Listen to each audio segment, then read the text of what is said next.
Buenas tardes, tengan todos ustedes bienvenidos a un nuevo encuentro de conversaciones en vivo desde el Instagram de Revista Colegio. Será un placer para nosotros poder compartir esta conversación con Pepe Menéndez, quien desde Barcelona ya en muy poquitos minutos se va a conectar con nosotros para compartir no solo su gran experiencia como asesor internacional en innovación y en procesos de transformación educativas, sino también su visión, su apasionada labor como educador, como profesor y también como periodista, ya que hace muy pocos días lanzó su último libro, Escuelas que valgan la pena. Ahí ya lo veo a Pepe, vamos a ver si lo podemos conectar al vivo. Muchas veces eh, resulta complejo a esta hora. Este es un horario donde la señal de internet está muy congestionada. Hola Pepe, ¿cómo estás? Hola, ¿qué tal? Buenas tardes. ¿Me Un ves gusto bien estar con ahí? ustedes. ¿Me ves bien? ¿Me escuchás bien? Perfecto, perfecto. Bueno, Pepe, primero que nada agradecerte la amabilidad y tu generosidad habitual para compartir un espacio de reflexión con nosotros. Bien sabés que te admiro mucho, te respetamos mucho acá en Argentina. Y bueno, cuando el mundo se normalice, seguramente te tendremos por aquí de visita. Contame dónde estás ahora. No, estoy en casa confinado. Estoy en casa, bueno, ahora ya estamos entrando en una fase, en la fase 2 que le llaman, pero estoy en Barcelona, en casa, ya con ganas, bueno, podemos salir unos ratos. Aquí en Barcelona lo que pasa es que anuncian ya que va a ser un poco más lenta la vuelta, pero bien, bien, la verdad es que no me puedo quejar. Tuve el placer de conocer a Pepe gracias a una experiencia que hizo EPEA, encabezada por Marta Cordo y Pablo Loco, y la empresa de viajes y turismo Fase 2. Así que esto fue en 2018, en mayo de 2018, si mal no recuerdo, y tuve la posibilidad de recibir la invitación de Fase 2 y de EPEA y conocerte, compartir contigo una capacitación, visitar la escuela El Clot. Recuerdo a Jordi Cienfuegos, si no recuerdo mal, Sí. a Boris Mir, donde también estuvimos conversando, y con la Madre Montserrat, una experiencia para mí inolvidable. Y a partir de esa experiencia empezamos a enviarle a Pepe nuestra revista en formato digital. Luego él vino a asesorar a la Escuela Escocesa San Andrés, si no recuerdo mal, aquí el año pasado. Nos encontramos a tomar un cafecito en el Ateneo Gran Splendid. ¿Te acuerdas, Pepe? Y tanto. Y Además lo has compartimos utilizado esto. en la foto que nos hicimos, la has utilizado para difundir esta entrevista, ¿no? Un Correcto. gran espacio y un gran encuentro. Así que es inevitable recordar esos espacios presenciales donde nada, tuvimos la oportunidad de intercambiar ideas. Pero como ustedes saben, Pepe es asesor internacional en procesos de transformación, de cambio, de innovación educativa. Y para comenzar con este ping-pong, digamos, con esta reflexión sobre el momento que vivimos, sobre el momento que vive histórico, ¿no? Que vive la educación, quería hacerte una primera pregunta como para abrir el fuego. ¿A qué se refiere un proceso de transformación? ¿Qué significa el cambio? Bueno, la verdad es que lo primero que significa es que nosotros nos interpelamos hacia adentro, ¿no? Es decir, que observamos que el mundo ha tenido unas transformaciones muy profundas, porque cambios siempre ha habido en la historia, ¿no? Pero vemos que ha tenido unas transformaciones muy profundas que afectan a nuestro ecosistema vital, a nuestro ecosistema de relaciones personales y concretamente a la manera cómo accedemos a la información y a la manera también cómo aprendemos. Y entonces, en realidad, esto lo que nos interpela es hacia nosotros, hacia adentro. A pensar, no que el mundo está cambiando y yo sigo con mis respuestas de siempre o con mis modos de siempre, sino en realidad me pregunto, ¿qué es lo que yo necesito transformarme? Transformarme no quiere decir que me traiciono. Transformarme quiere decir de qué manera me actualizo, de qué manera consigo otra mirada, otra perspectiva, mirar el mundo de otra manera para poder dar la respuesta adecuada en función de mis fundamentos filosóficos, vitales o de un proyecto educativo, ¿no? O sea que la idea clave es, si no hay esta interpelación personal de transformación, no me puedo incorporar, o no puedo plantear, no puedo liderar, no puedo participar en un proceso de cambio, de transformación. Por eso hablamos de transformación en este caso, no de reformas ni de mejorar, porque el diagnóstico parte de la idea de ha cambiado tanto la estructura, ha cambiado tanto el juego de los ejes que fundamentan los modelos educativos, que en realidad yo tengo que transformar el propio esquema y el propio modelo. De lo que vos decís, desprendo la idea, y vos me corregís, que en todo caso, que para poder cambiar el aula o mi escuela, primero tengo que hacer como una mirada introspectiva de cambio en mí mismo, ¿verdad? Sí, bueno, mira, esto además yo creo que pertenece a muchas líneas filosóficas. Uno puede hacerlo incluso desde sus creencias religiosas, desde sus creencias vitales, desde sus creencias educativas, o todo en nuestra identidad personal, identidad humana, todo forma parte, como que decía antes, de un ecosistema, ¿no? Pero en educación lo que pasa es que somos tan activos, tan activistas, decimos, ¿no? Nos lanzamos enseguida a la acción porque queremos responder rápidamente a los retos que tenemos, que a menudo, por ejemplo, no hemos pensado demasiadas veces, bueno, mi vocación educativa, mi propósito de la educación que sueño, que imagino, a pesar a lo mejor de algunas experiencias que haya tenido pues más a veces frustrantes, o que a veces haya creído que con los alumnos no consigo que conecten. Lo importante es mirar dedicar tiempo a uno y pensar, bueno, mi vocación, ¿cómo la puedo conectar con el mundo que hay?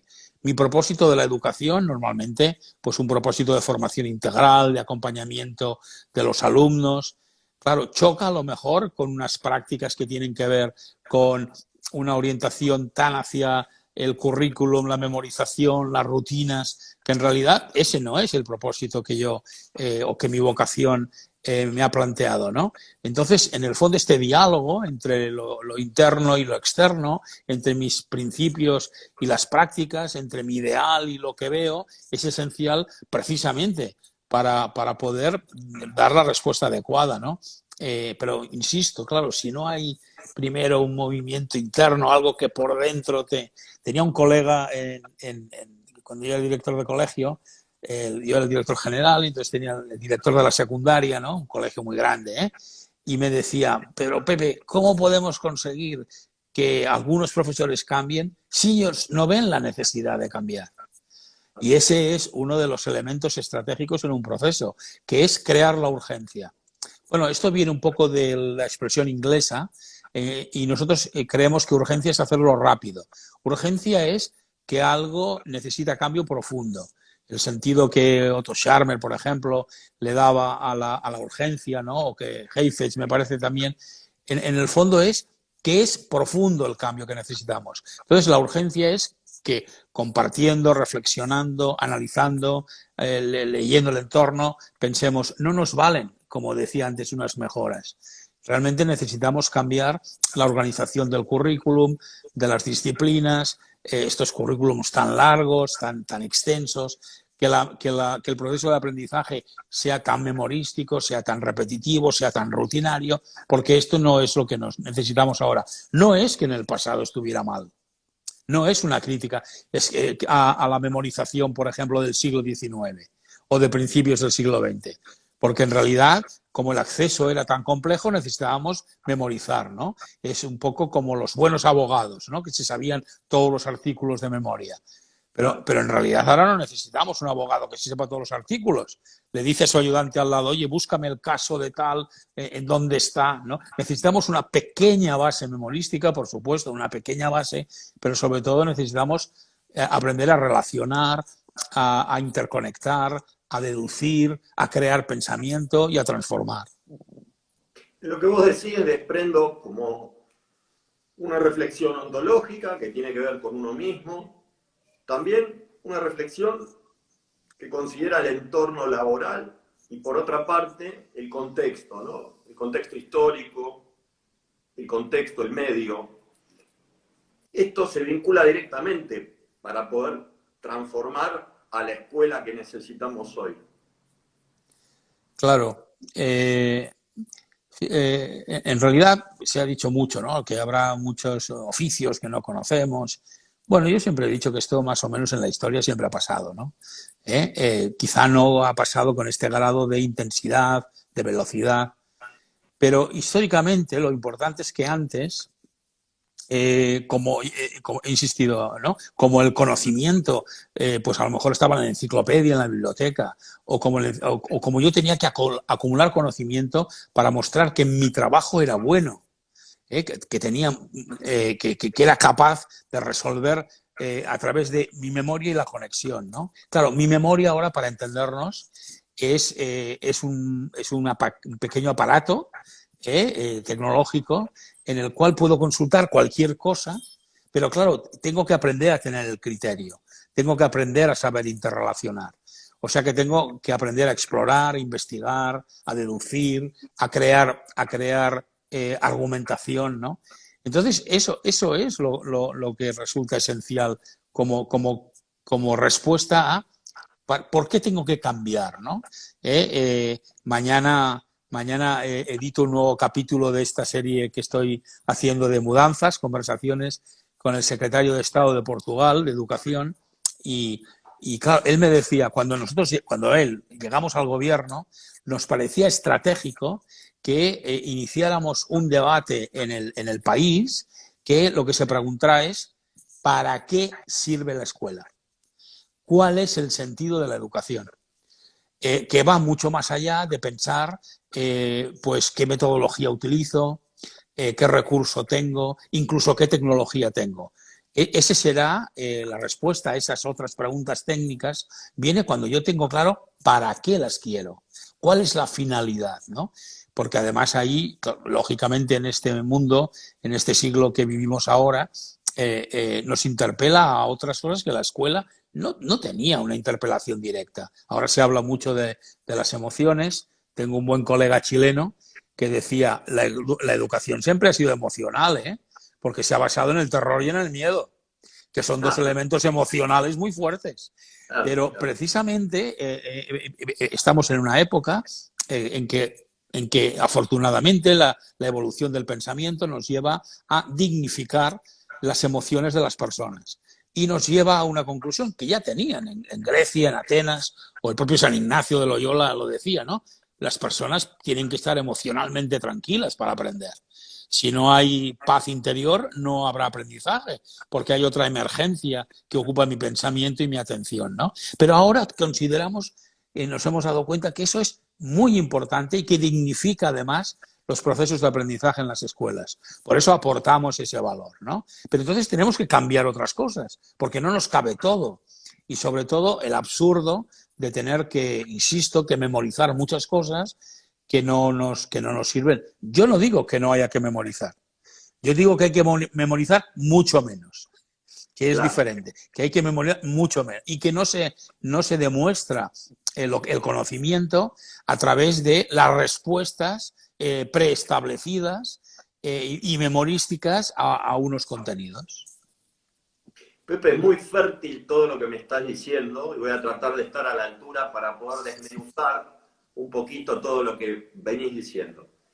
En un punto, creo que vos muy bien decís que lo nuevo no debería invalidar ciertas cuestiones que tienen que ver con la escuela tradicional como esto de algunos contenidos enciclopédicos o académicos, no dejarlos de lado, pero seguramente hoy hay nuevas miradas, nuevas metodologías, áreas que pueden darle condimentos a la escuela de hoy para enriquecerla.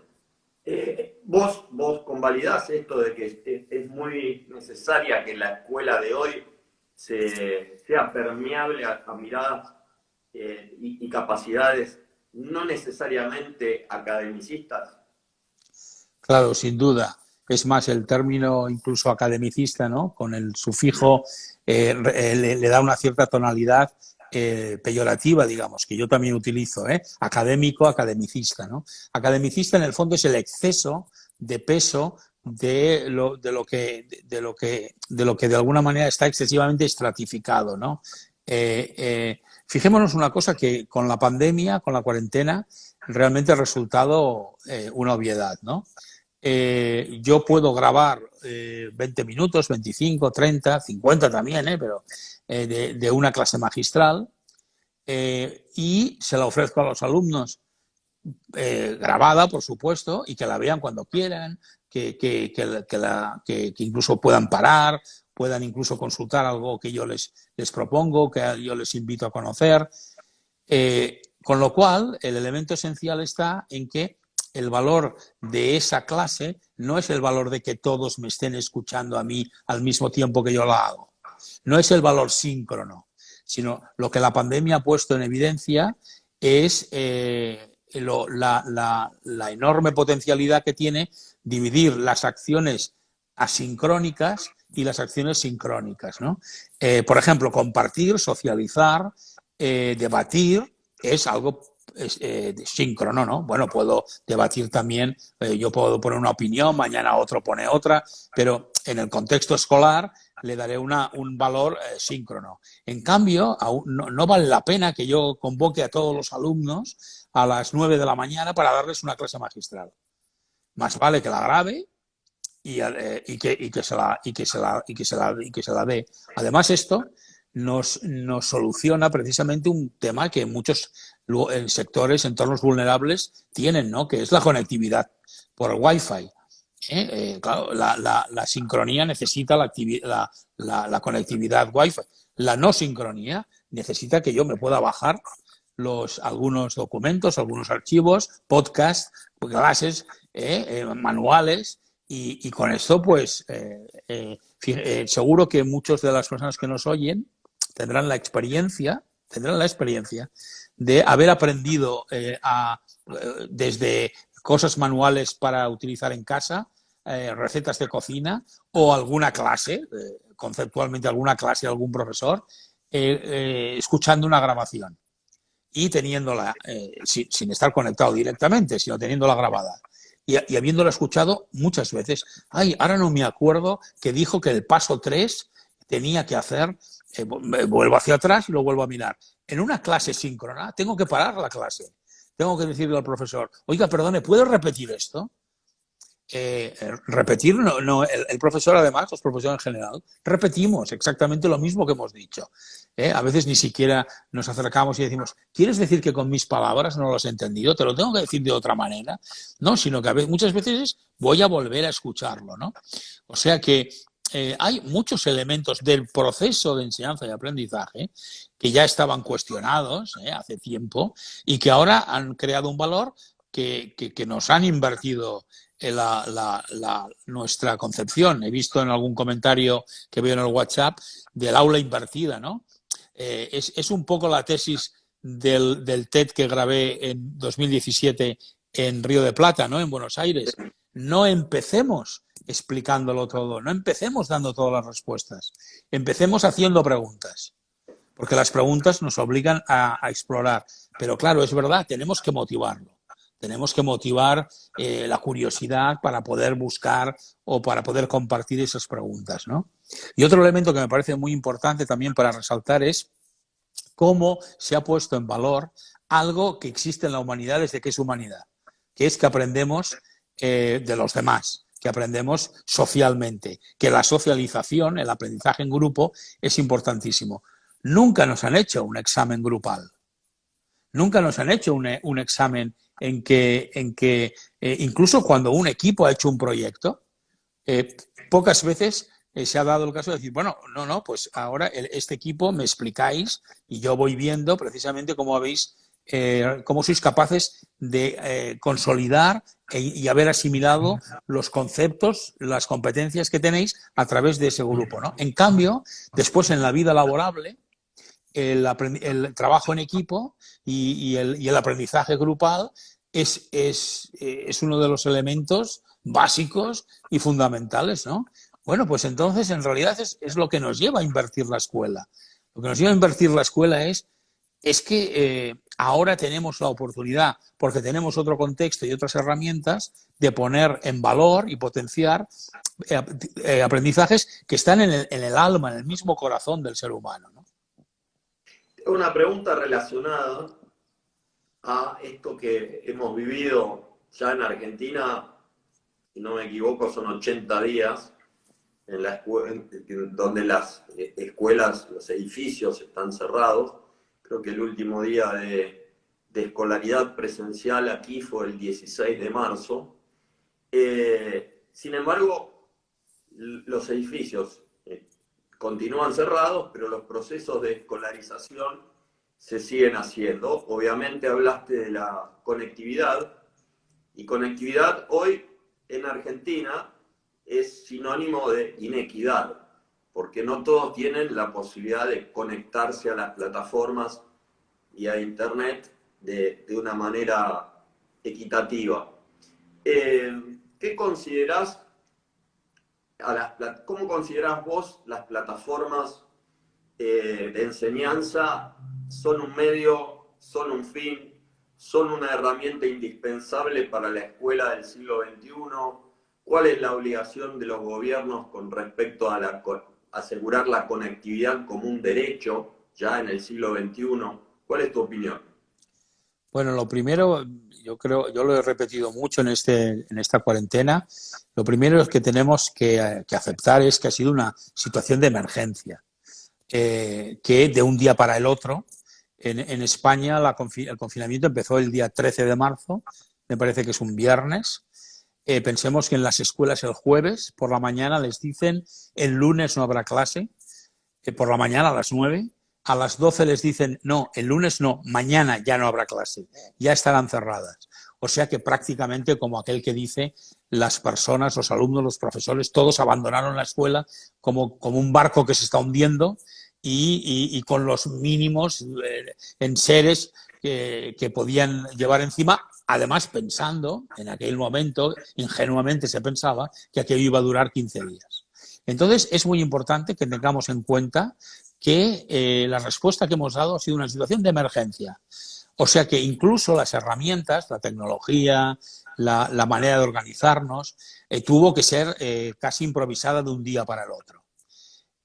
Lo digo porque yo a veces oigo consideraciones sobre el aprendizaje a distancia que no se corresponden con la idea, con el diagnóstico de decir, un momento, esto ha sido una emergencia. También ha habido muchos hospitales y muchos lugares donde se ha tratado a enfermos que no eran hospitales, que eran hospitales de campaña, eran pabellones reconvertidos en hospitales. Alguien podría decir, esto no puede ser un hospital en una situación de emergencia, sí. Es como la guerra que tú has dicho, ¿no? ¿De acuerdo? Esa es la primera idea. Entonces, lo que es importante es que a partir de aquí pensemos qué aprendizajes hemos tenido, incluso en los debates educativos que ya vienen de atrás, cuáles son los elementos que nos estaban cuestionando el propósito de la educación, los procesos de enseñanza y aprendizaje, que la pandemia ha puesto en evidencia. Uno de ellos, tú lo has señalado. Llevamos 20 años o 25 años hablando de la tecnología. Hasta ahora no ha habido casi ningún gobierno que se haya planteado que el acceso, el Wi-Fi, el acceso desde las casas sea similar a la electricidad. Algo que, por supuesto que conocemos algunos sectores digamos, de mucha necesidad eh, que no tienen electricidad, digamos la electricidad se ha convertido, por así decirlo, en un bien universal, ¿no?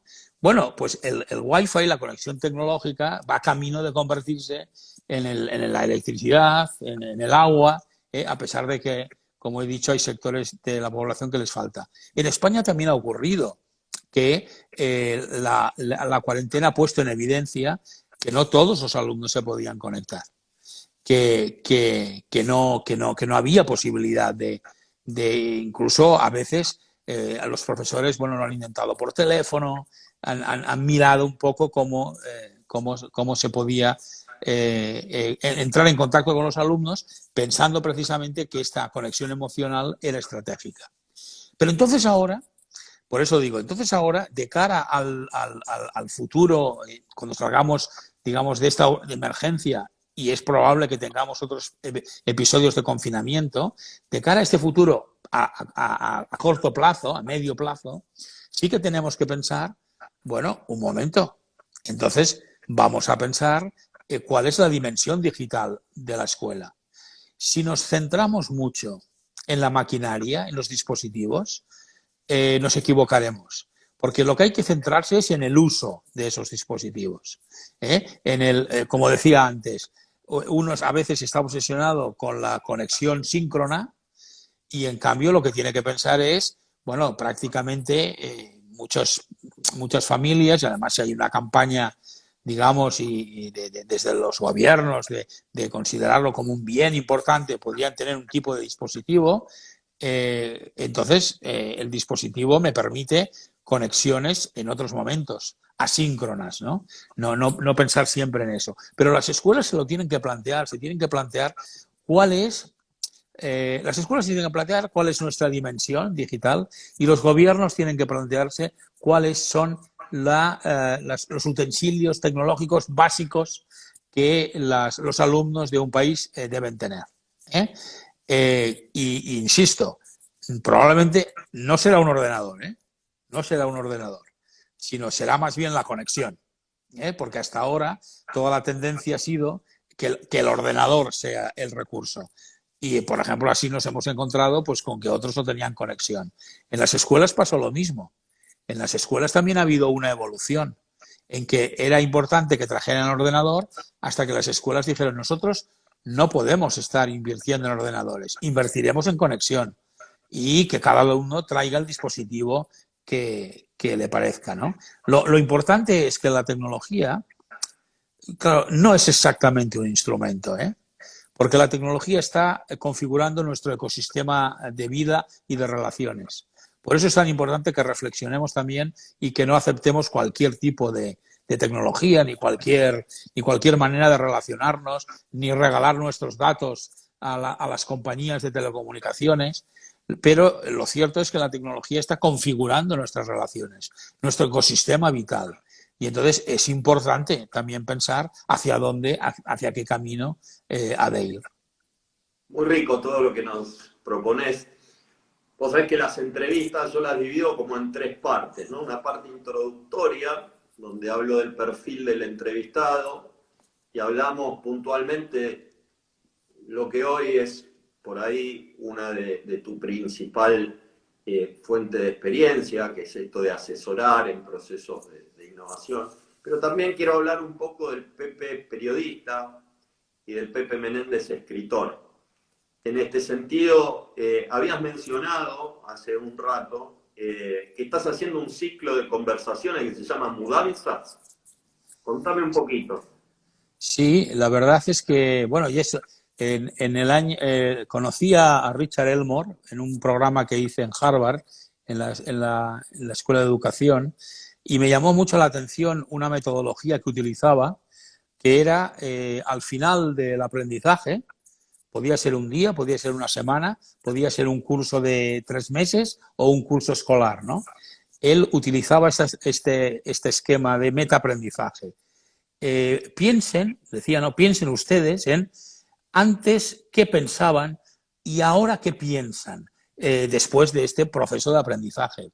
Primero le daba valor al aprendizaje, no un aprendizaje además técnico, sino en realidad qué mirada, qué marco mental, qué pensamiento había cambiado, ¿no? Entonces la verdad es que llevaba unos años ya que me gustaba mucho esta estrategia, la había utilizado en alguna sesión y pensaba qué interesante sería poderla compartir con personas que han vivido experiencias, que tienen ideas, sobre educación todos hemos vivido experiencias, porque al menos como usuarios de la educación, ¿no? Claro.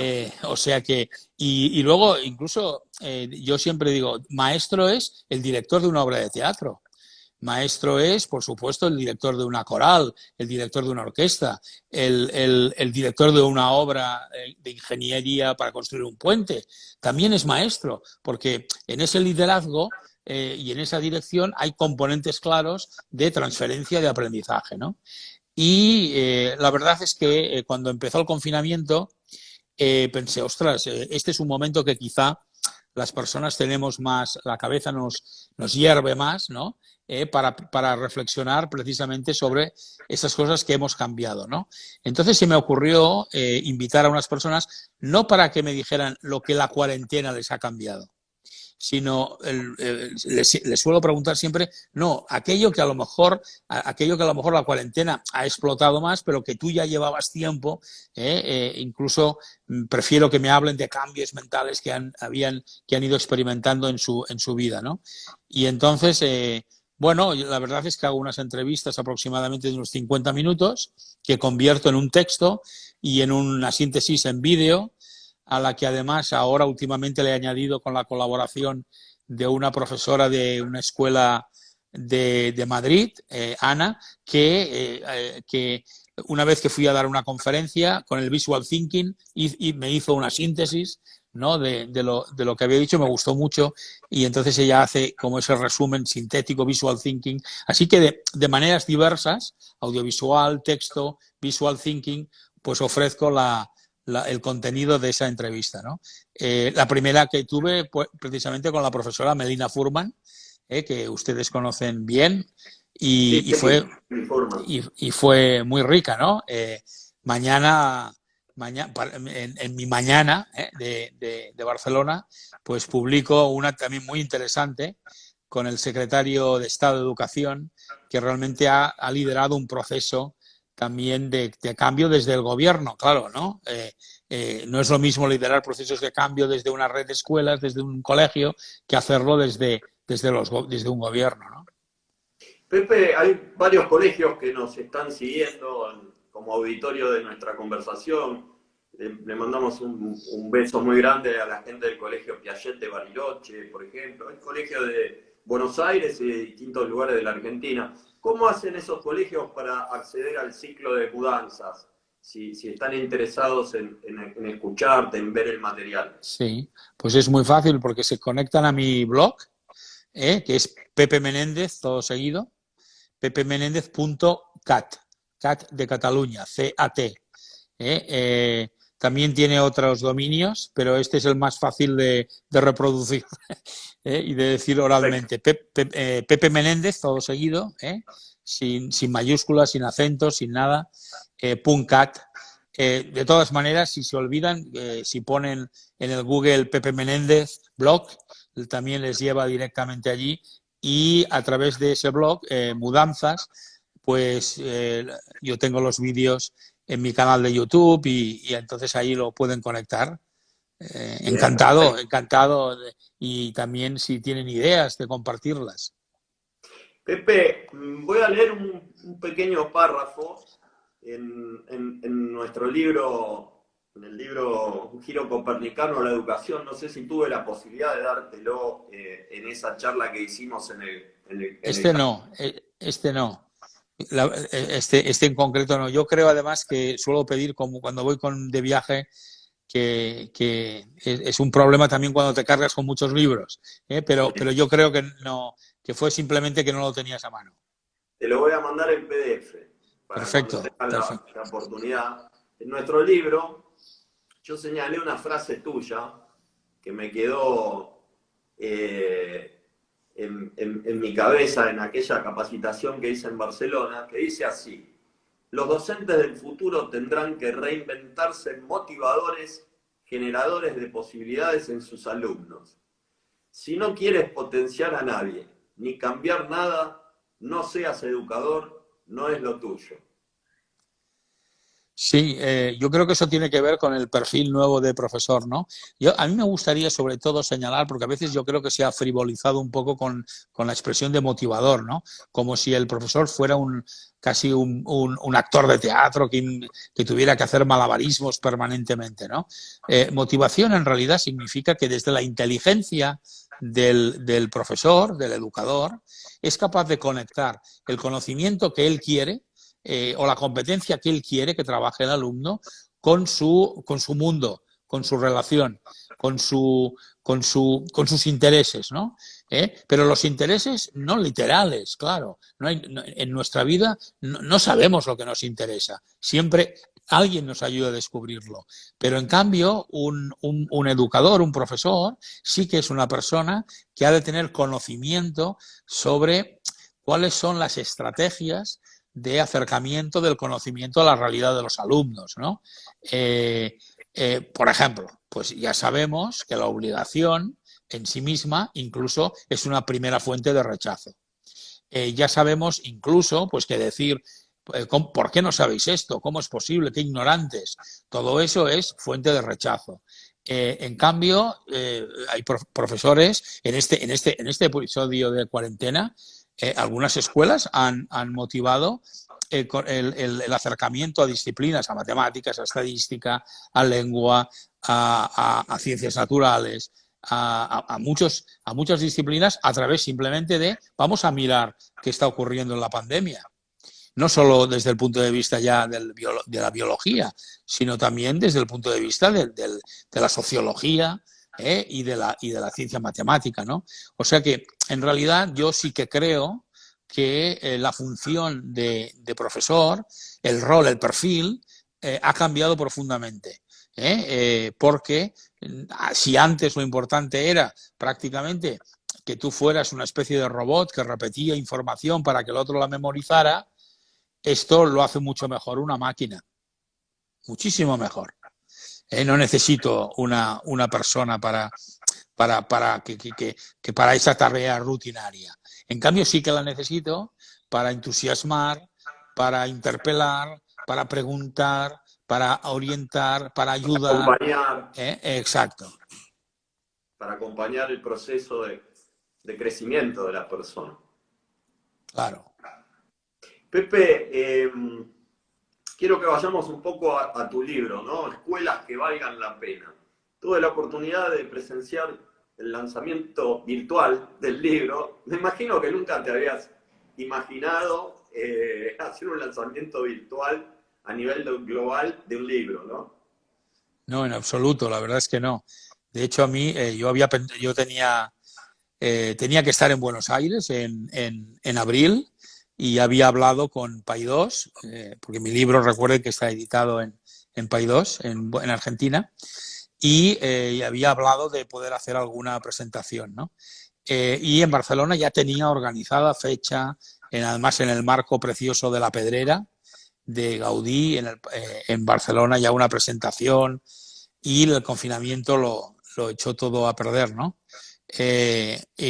Y fue precisamente un buen amigo que me dijo, Pepe, anímate, porque yo estaba un poco desanimado, veía que incluso había las librerías cerradas, el libro habían llegado algunos libros de Argentina a España, estaban metidos en un almacén, y me dijo, hace una presentación virtual, y además, claro, pasó lo que está pasando con la virtualidad y con la tecnología.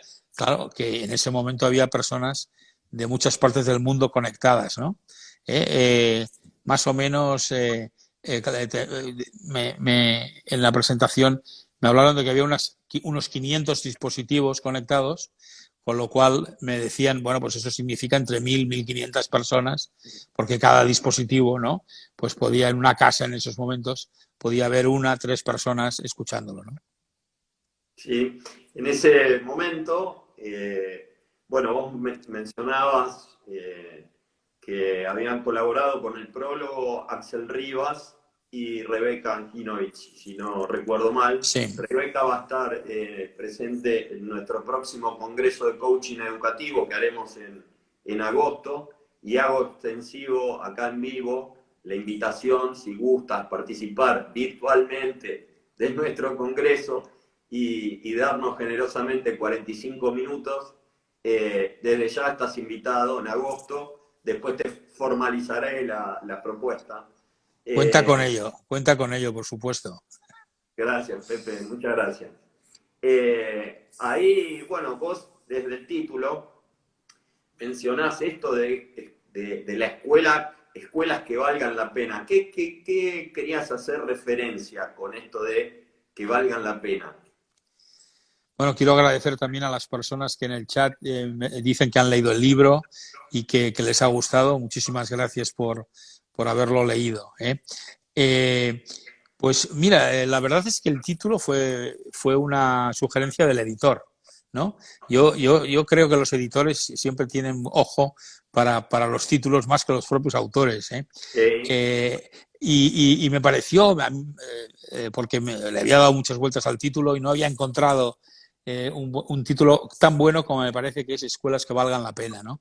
¿Por qué? Porque en el fondo mi libro lo que acaba recogiendo es comportamientos, actitudes, creencias, maneras de hacer, convicciones, no recetas ni trucos, ni siquiera metodologías concretas, sino en realidad actitudes desde humanas, ¿no? Actitudes humanas y, por supuesto, saber profesional para poder ejercer la docencia, ¿no? Pero, y entonces, en el fondo, al final recogiendo todos esos valores y esas historias, se podría decir que los que reúnan, las escuelas que reúnan todas esas características son realmente escuelas que valen la pena, ¿no? Para enviar a tus hijos, para trabajar en ellas. Tengo un buen amigo aquí que fue alumno mío, que estaba en la presentación virtual del libro, Miguel Ángel Alegre, que es un investigador, sociólogo, que me decía, en realidad tu libro, que cuenta historias, sería interesante que se pudieran leer por los gobiernos como prioridades de políticas públicas en educación, ¿no? Me gustó mucho, me pareció un elogio, pero me pareció una lectura muy interesante, porque alguien se podría quedar con la historia o con la pregunta más genérica, pero en cambio la idea es, bueno, todo esto en realidad cómo nos puede ayudar a transformar precisamente la escuela, ¿no? Alguna historia es de escuelas de Buenos Aires, que a mí también me impresionaron, algunas escuelas, en este caso, algunas escuelas parroquiales del Gran Buenos Aires, en alguna vía de emergencia, que me parecieron proyectos muy bonitos que me recordaban el origen de la historia donde yo fui director, en que en los años 50 en España se podría decir que tenía necesidades sociales parecidas a las que se podían encontrar en algunas zonas de emergencia del Gran Buenos Aires, y cómo las escuelas habían ayudado a construir comunidad, ¿no? Yo les dije a algún director de aquella escuela, esto que estás haciendo, te puedo decir, porque yo vengo del futuro, que tiene éxito y que ayuda a las personas a crecer y ayuda a las personas a formarse, ¿no? Porque en realidad hablamos de la cohesión de comunidades, ¿no? Sí, sí. Una de las cosas que rescato de tu libro es esto de revalorizar el rol docente y la vocación docente, ¿no? Y hoy, quizás más que nunca, está muy expuesto que a partir de la pandemia hay como una revalorización, no solo del rol docente, sino también de la alianza familia-escuela. ¿Eso lo compartís? Sí, sí, completamente. Mira, yo creo que esa revisión del papel de relación con la familia ya venía en los últimos años, venía debatiéndose, venía cuestionándose, porque la escuela en general, en el mundo además, en el mundo por lo menos del sur de Europa, Latinoamérica, y de la mitad de Europa, prácticamente no del sur, de la mitad de Europa para abajo, se había como distanciado de las familias, ¿no? Quizá porque a veces se percibía que las familias tenían como esta especie de papel clientelar, ¿no? Muy exigente, muchas veces quizá provocado por un tipo de escuela muy orientada al aprendizaje muy individualizado, a la competencia muy individual, ¿no? Y ya hacía unos años que se venía diciendo históricamente, educa a la tribu, la familia es imprescindible, la escuela no puede hacer solo, la familia en todos los estudios internacionales, de todos los países del mundo, aparece como el primer elemento de éxito escolar de los estudiantes y de formación en la persona. Y después, muy lejos, a mucha distancia, está la escuela. O sea que yo creo que había como esta vuelta, ¿no? Y entonces, precisamente, un episodio como este de cuarentena, de pandemia, claro, pone a la familia en el lugar más estratégico, ¿no? Fijémonos, esto me lo comentaba también el secretario de Estado de Educación, ¿no? Me decía, nosotros en la observación que hemos hecho en el país, claro, hemos podido comprobar que los alumnos que tenían peores condiciones de vida en sus casas y relacionales, donde incluso podía haber abusos, violencia, justamente en un episodio como este, se hacen más dependientes de la familia. Y entonces es como un pez que se muerde la cola. Se hacen más dependientes de la familia, justo de una familia que no les va a cuidar, que va a exacerbar las desigualdades, justo en el momento que más la necesitan, ¿no? Y eso, desde la escuela, en un episodio, como decía antes, esto ha sido una emergencia, pero en un planteamiento futuro, la familia es un elemento estratégico. Pero las escuelas debemos aprender a relacionarnos también de otra manera, a comunicar de otra manera, a hacer reuniones con las familias de otra manera, a pretender otras cosas, ¿no? A veces a las familias pretendemos aleccionarlas, sobre todo que cumplan las disposiciones y las normas. Y las familias, en realidad, nos llevan a sus hijos a las escuelas, en principio porque tienen confianza en el proyecto educativo, ¿no? Pues centremos más el debate en el proyecto, en el proceso de enseñanza-aprendizaje, en visualizar qué van a trabajar, qué van a aprender, mucho más que en las normas, en las obligaciones y en lo que queremos que hagan, ¿no? Una de las cosas que vos mencionás, que adhiero completamente, es que generalmente la escuela comunica muy mal. Tienen procesos de comunicación internos, porque la organización escolar tiene mucha complejidad comunicacional.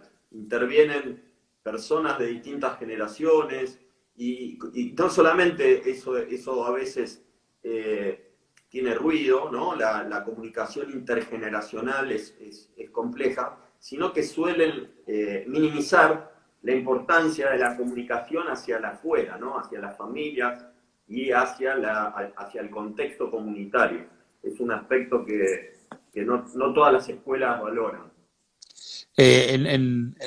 Nosotros cuando empezamos en el proceso de cambio del Horizonte 2020, uno de los elementos estratégicos ya que nos planteamos hacer de otra manera era precisamente la comunicación.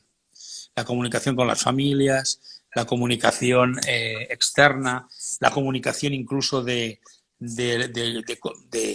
propio proceso de cambio, de los procesos de enseñanza-aprendizaje. Y en realidad, si nos damos cuenta, la comunicación es uno de los elementos o de los sistemas que más ha cambiado en el mundo en los últimos años. Todas las exigencias muchas veces de brevedad que la tecnología nos pone, ¿no? Velocidad, brevedad, audiovisual, impacto. Claro, muchas de ellas a veces no acompañan la profundidad, pero yo tengo que comunicar en el entorno en el que se mueve el mundo. Si sigo comunicando como hace 100 años, pues es lógico que haya muchas generaciones que no nos entiendan y que se aburran, ¿no? Yo que tengo 3 hijos, ¿no? He asistido a muchas reuniones de familia como padre en las escuelas, ¿no? Y siempre les decía a mis compañeros, ¿no? Con la confianza que nos teníamos, es que son muy aburridas. Es que además nos reñís todo el rato. Daros cuenta, ¿no? O sea, esta especie de cosa que a veces tenemos los profesores, de que queremos imponer un poco el orden, la disciplina, ¿no? Y decimos, ahora que los tenemos aquí, vamos a insistir. No, no, ahora que los tenemos aquí, precisamente vamos a partir de otros elementos comunicativos, ¿no? A mí bueno, yo como es, mi formación también de periodista también muchas veces me ha hecho ver las cosas de otra manera, ¿no? Yo decía, si la publicidad te convence en menos de 30 segundos y es capaz de crear historias, no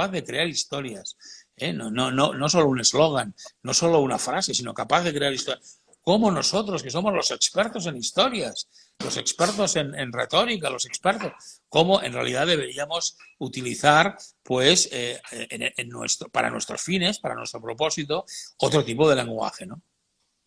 Este capítulo de la comunicación seguramente daría para otra hora de Sí. charla, pero nos quedan menos de 10 minutos y no quiero abusar de tu generoso tiempo. Pero sin ninguna duda de periodista a periodista, esto da para una hora más de charla. Quería, para cerrar la entrevista, hablar de otro aspecto que vos tocás en tu libro que me resultó muy interesante, que es, vos decís que el currículum debe estar al servicio de la persona y de la escuela, y no al revés, que es lo que generalmente pasa. Sí, efectivamente, ¿no? Claro, el currículum en realidad lo que históricamente además viene de una concepción muy universitaria, en el que se han ido acumulando la información, acumulando las disciplinas. Y entonces, claro, respecto, por ejemplo, a las disciplinas que yo estudié en los años 70, ¿no?, del pasado siglo, que claro, ahora han aparecido otras más. Yo en la escuela no estudié economía, ni estudié tecnología en el sentido actual, ¿no? Y apenas, bueno, una gran novedad, la sociología, ¿no? Y claro, si el currículum está pensado para ir añadiendo, en realidad se convierte en esa especie de enciclopedia interminable, ¿no? Y en realidad lo que va apareciendo como una necesidad para comprender el mundo es la integración de conocimientos y la interrelación de conocimientos. Por ejemplo, en la época, en los primeros años de vida, ¿no?, hasta los 12 años, consideramos que un maestro o una maestra puede integrar perfectamente los conocimientos que un alumno o una alumna debe tener del área, pues, de ciencias, de matemáticas, de lengua. Claro, históricamente, como cuando se acababa la edad obligatoria a los 16 o 18 años, las personas ya no estudiaban más, los que iban a la universidad sí, pero en general la población no estudiaba más, pues se consideraba muy importante que hasta esa edad todo lo que tenían que saber. Pero precisamente ahora, lo que sí sabemos es que vamos a aprender a lo largo de toda la vida, que además el acceso a la formación la vamos a tener de manera permanente. Harari estos días, incluso respecto al debate, por ejemplo, sobre la renta básica universal, él hacía una reflexión, es una reflexión interesante, que decía, yo frente a la idea de la renta básica preferiría la formación universal permanente, ¿no? Es decir, que en realidad se ofrecieran servicios que a las personas les ayuden a progresar, a integrar, a asimilar, a avanzar, mucho más que no resolver directamente dándoles el pescado, por así decirlo, ¿no? Entonces, lo que sí ya sabemos es que el aprendizaje va a ser a lo largo de toda la vida. Luego, ahora lo importante es que nos preguntemos, cuando una persona acaba con 18 años, con 16, la etapa escolar obligatoria, ¿qué debería saber y qué debería saber hacer? Pensando que aproximadamente le faltarán unos 90 años de vida. Es decir, que con la expectativa de vida que tienen los alumnos que ahora están en la escuela, que van a morir con 100 y con 110 años, cuando acaban la etapa obligatoria, casi les quedan 100 años más de vida. O sea que en realidad lo importante es qué conocimientos, qué competencias les deberían servir para poder ejercer su condición de ciudadano, para poder acceder a una comprensión del mundo en la que poder ejercer sus derechos y sus deberes, ¿no? Pepe, nos estamos quedando sin tiempo. Yo, por último, te quería hacer una reflexión tomando de la riqueza de tus palabras dos conceptos que me parecen claves para la educación de este tiempo. Una es el aprender a aprender para toda la vida. Ese es un concepto. Y el otro concepto es que el cambiar la pregunta es una verdadera revolución y que en cambiar la pregunta y fomentar la curiosidad, la investigación, el disenso, el debate, son algunas cuestiones que aún están pendientes en la escuela de este siglo. Así que, para cerrar la entrevista, solamente agradecer tu tiempo, el espacio que nos diste, tu generosa y siempre valorada palabra y ya te digo, pues te va a llegar una invitación formal y en serio. Nos gustaría mucho tenerte en Agosta compartiendo los primeros días de agosto el cuarto Congreso de Coaching Educativo que Revista Colegio coorganiza con la consultora Creando Puentes. Ahí sería un honor para nosotros poder tener tu palabra en una presentación así virtual de 45 o 50 minutos, no más. Así que, Pepe, ¿dónde podemos conseguir tu libro? ¿Dónde lo podemos bajar? Bueno, he visto que alguien ponía Copérnico Consultora, esa será una oportunidad. El libro en Paidós Argentina, si buscan en realidad el título del libro en Google, también les sale directamente Paidós Argentina. En Amazon ahora también se estaba vendiendo físicamente. El ebook ya se vendía, pero ahora también en papel, y esperemos que enseguida en las librerías de Buenos Aires y de Argentina, creo que en varias ciudades también Paidós lo ha difundido, ¿no? Muchísimas gracias por esta difusión, muchísimas gracias también por esta conversación una vez más, Marcelo. Es un placer hablar contigo y es un placer compartir además con las personas que rodean tu llamada al diálogo. Encantado de aceptar la invitación que me has dicho y muy agradecido con las personas que se han conectado y con los comentarios que han puesto en el chat. De verdad, de corazón, yo ganas de volver a Buenos Aires y ganas de poder abrazarnos y besarnos como hacen en Argentina. Y comer un buen churrasco. Exacto, un buen asado, y tanto, y tanto. Y una buena empanada. Nos vemos Muy bien, pronto, Marcelo. Pepe. Un saludo para todos. Un cariño grande para todos. Igualmente, igualmente. Muchas gracias. Nos vemos.